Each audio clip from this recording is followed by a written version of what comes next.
Alors, nous voilà rendus aux confins de la diagonalisabilité et de la topologie, ou aux confins aussi de la réduction et de la topologie, quand même, c'est pas loin, parce que diagonalisable, c'est quand même dense quand on est dans C. Alors, je vous conseille quand même une nouvelle histoire hédoniste de groupe et de géométrie, surtout le tome 1, où c'est vraiment un festival de tout ce qu'on peut faire dans ce domaine-là. Toutes les approches topologiques que l'on peut avoir, des classes de conjugaison, et puis et plus, hein, même concernant les formes quadratiques, concernant aussi les systèmes et les variétés de Schubert.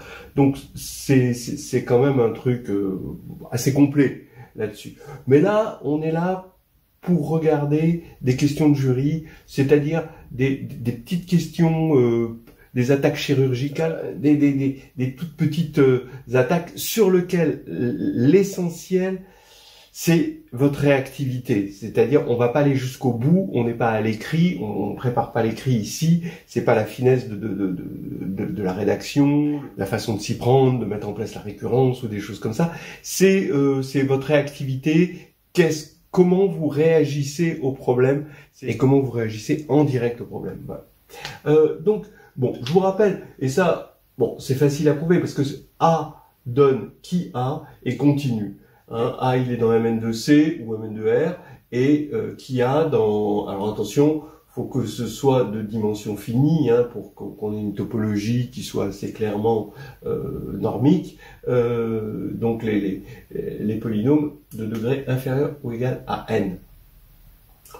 Bon, alors cette continuité... Alors d'abord, évidemment, hein, vous devez savoir ce que c'est que la topologie normique. Ça, c'est des choses de base que le jury, si jamais vous vous lancez dans la topologie normique, ou si on a envie de vous y lancer, faut savoir comment elle a été construite, pourquoi les normes sont toutes équivalentes, le lien avec la boule unité qui est compacte, le fait que ce soit typiquement des problèmes de dimension finie, etc. Bon, ça, bah, évidemment, je vous laisse regarder ça dans un bon livre de licence. Mais là, on est à A donne qui A continue, ben oui, parce que le polynôme caractéristique, bah, tous les coefficients du polynôme caractéristique sont des polynômes dans les coordonnées de A, hein, comme d'accord, vous avez le terme en xn-1, ça va être la trace au signe près, le dernier terme en x0, c'est le déterminant au signe près, etc., etc. Bon, alors ça, faut savoir ça, et donc un polynôme, c'est continu. Alors maintenant, on peut, alors ça s'utilise tout le temps, et entre autres, dans la fameuse preuve que les matrices diagonalisables sont denses, et même les matrices diagonalisables à valeur propre distincte sont denses dans Mn de C.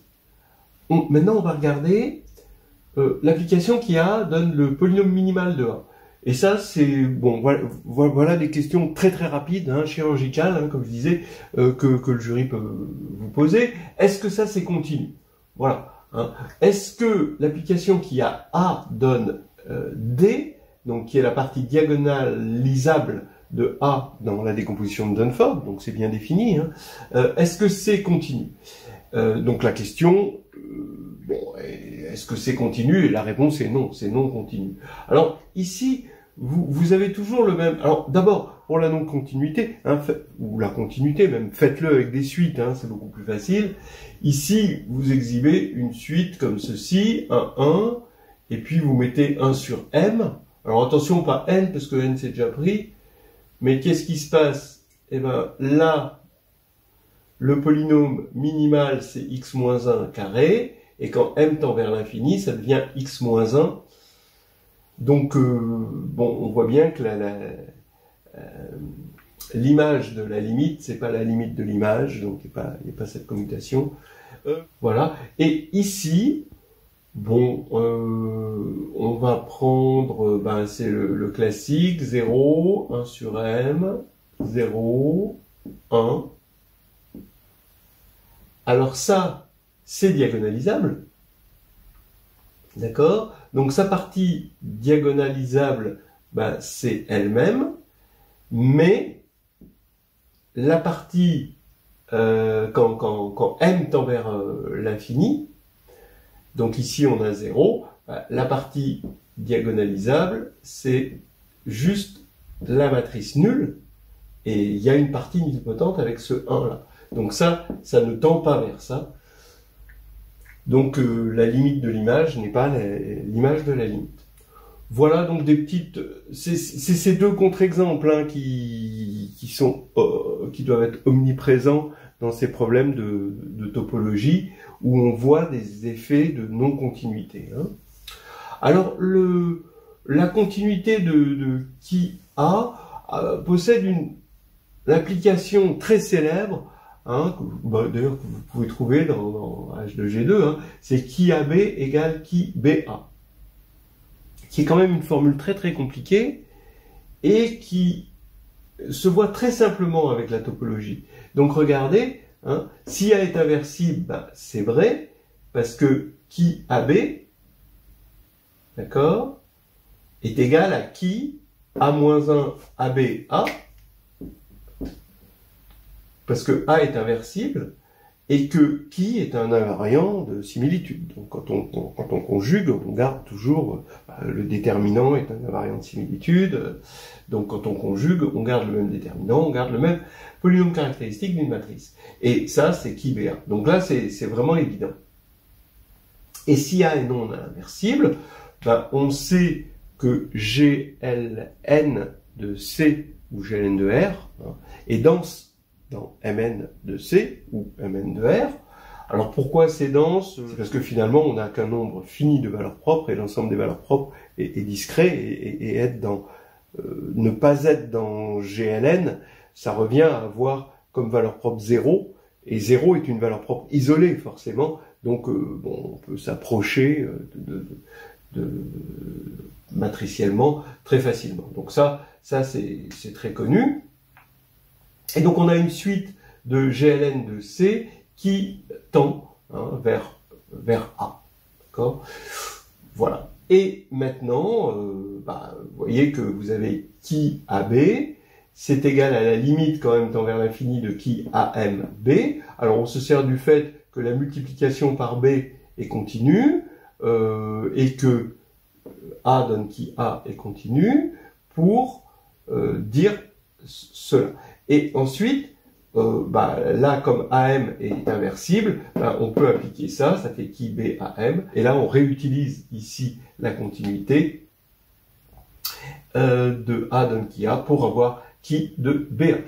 Voilà, donc vous voyez une jolie application hein, très convaincante hein, de la topologie hein, et de la continuité de cette application.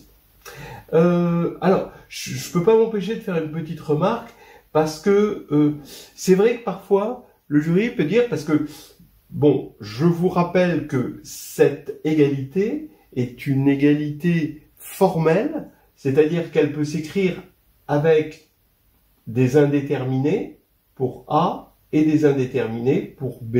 Donc vous avez 2n2 indéterminés et vous avez un polynôme en 2n2 indéterminé à coefficient dans z qui va être nul. Pourquoi il est nul? Parce que en tant que fonction sur C, c'est nul.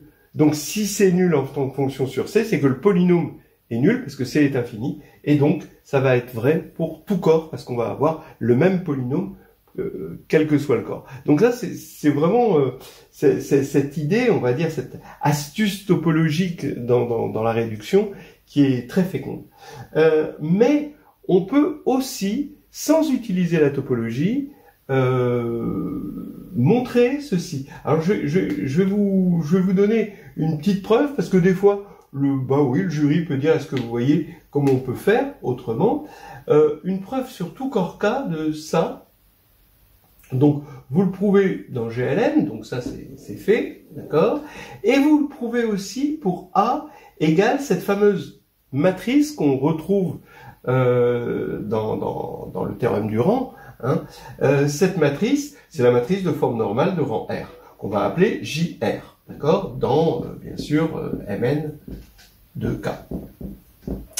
Et, bah oui, ça va être vrai pour JR. Si vous écrivez qui JR, qu'est-ce que c'est que JRB?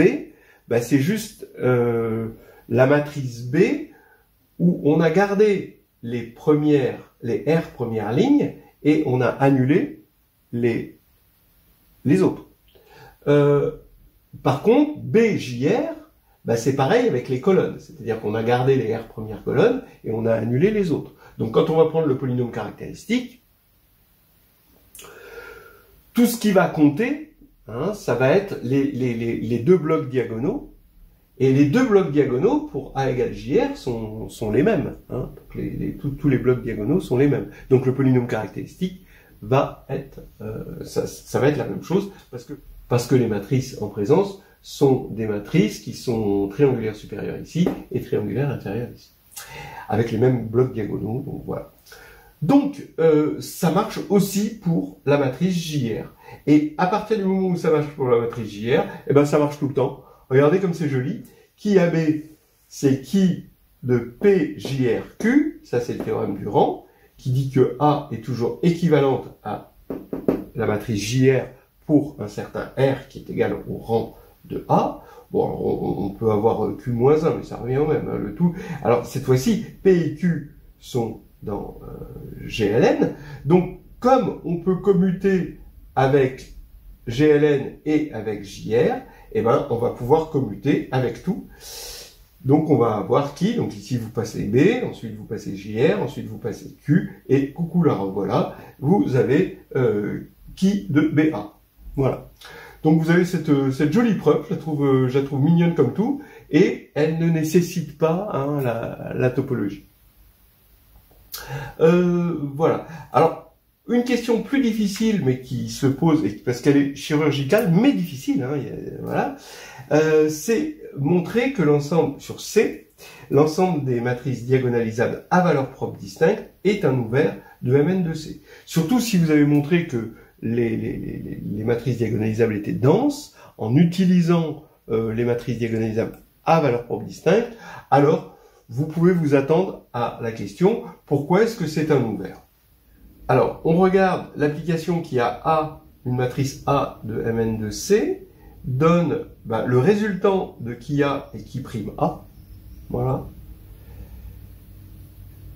Comme ça, si... Alors ça c'est dans C, hein.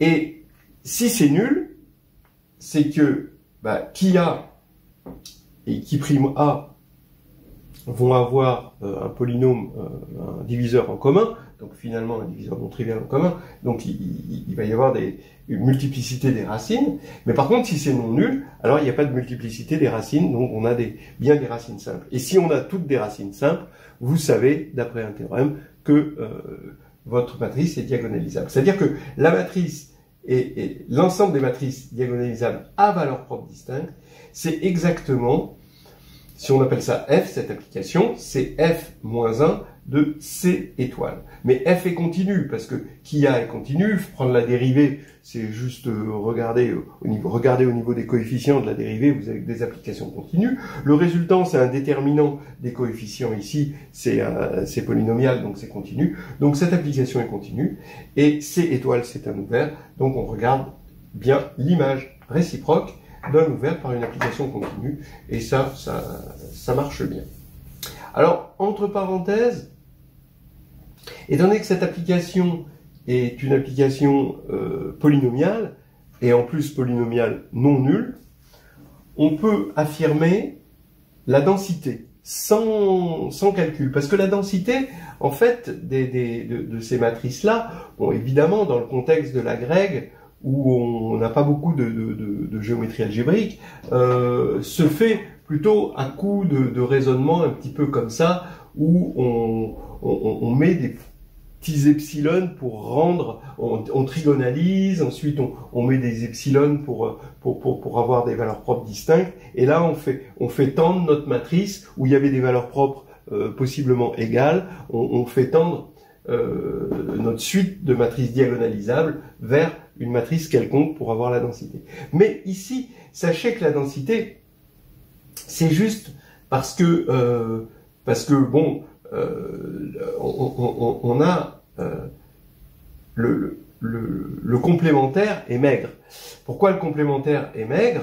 Parce que le complémentaire, c'est l'ensemble des zéros d'un polynôme, alors d'un polynôme à n de variables, hein, non nul, hein, et ça, vous pouvez montrer par récurrence sur le nombre de variables que